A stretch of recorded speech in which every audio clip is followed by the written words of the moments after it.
Hello and welcome back to Shakesyear. We are working our way through the Rape of Lucrece, and today, for those of you that can stomach it, we're going to take a look at stanzas 81 to 84. But content warning, this is a poem that deals with sexual violence towards women, so if you need to tune out, I completely understand. Makes total sense, and especially now because we're right in the thick of it.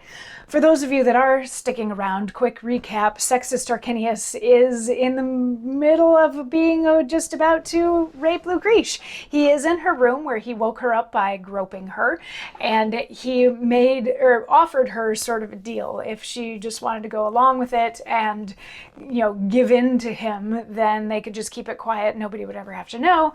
But if she were to struggle or try to deny him what it is that he wants in this scenario, he would kill her and kill a slave, some random slave, and put the slave in the bed with her so that he would have the story of, oh, I found them in bed together, so I killed him to save her honor, but he had already killed her, kind of a thing. So she's very much in a lose-lose situation here, and he is becoming even more turned on by her tears, by her pleading, by her heart beating so fast, because she's in shock right now. She's terrified at the moment, and he's getting more and more turned on by this and has basically said, I'm going to have you today, one way or the other.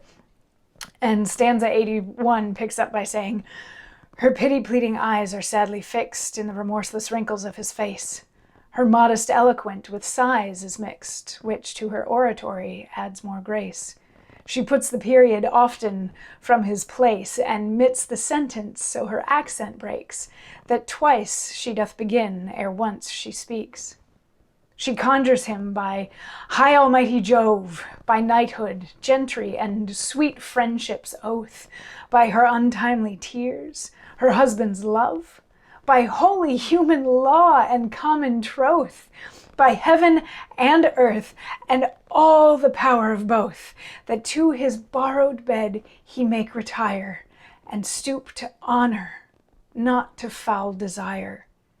Quoth she, reward not hospitality with such black payment as thou hast pretended. Mud not the fountain that gave drink to thee. Mar not the thing that cannot be amended. End thy ill aim before thy shoot be ended. He is no woodman that doth bend his bow to strike a poor unseasonable doe. My husband is thy friend, for his sake spare me. Thyself art mighty, for thine own sake leave me. Myself a weakling, do not then ensnare me. Thou look'st not like deceit, do not deceive me. My sighs like whirlwinds labor hence to heave thee.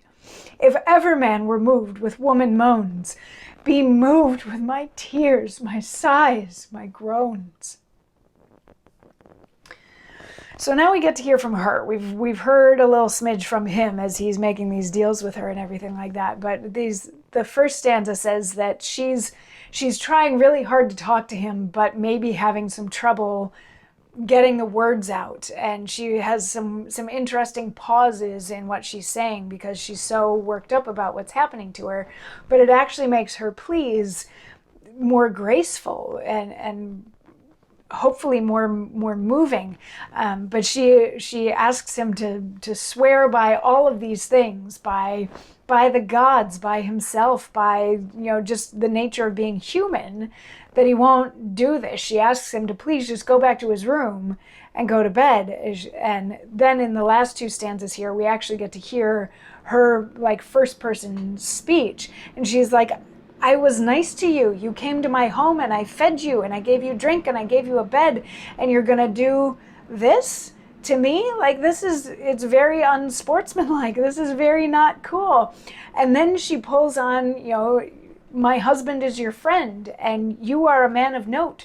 So you shouldn't be doing these things to a weak person like me. If ever you're going to be moved by what a woman says or does, please be moved by the fact that I am begging, I am sobbing, I am groaning. Please stop this. Don't do this. You don't have to do this. And she's not quite done begging yet. She's got a few more things to say that we will get to hear tomorrow. So come on back tomorrow for that. Mwah.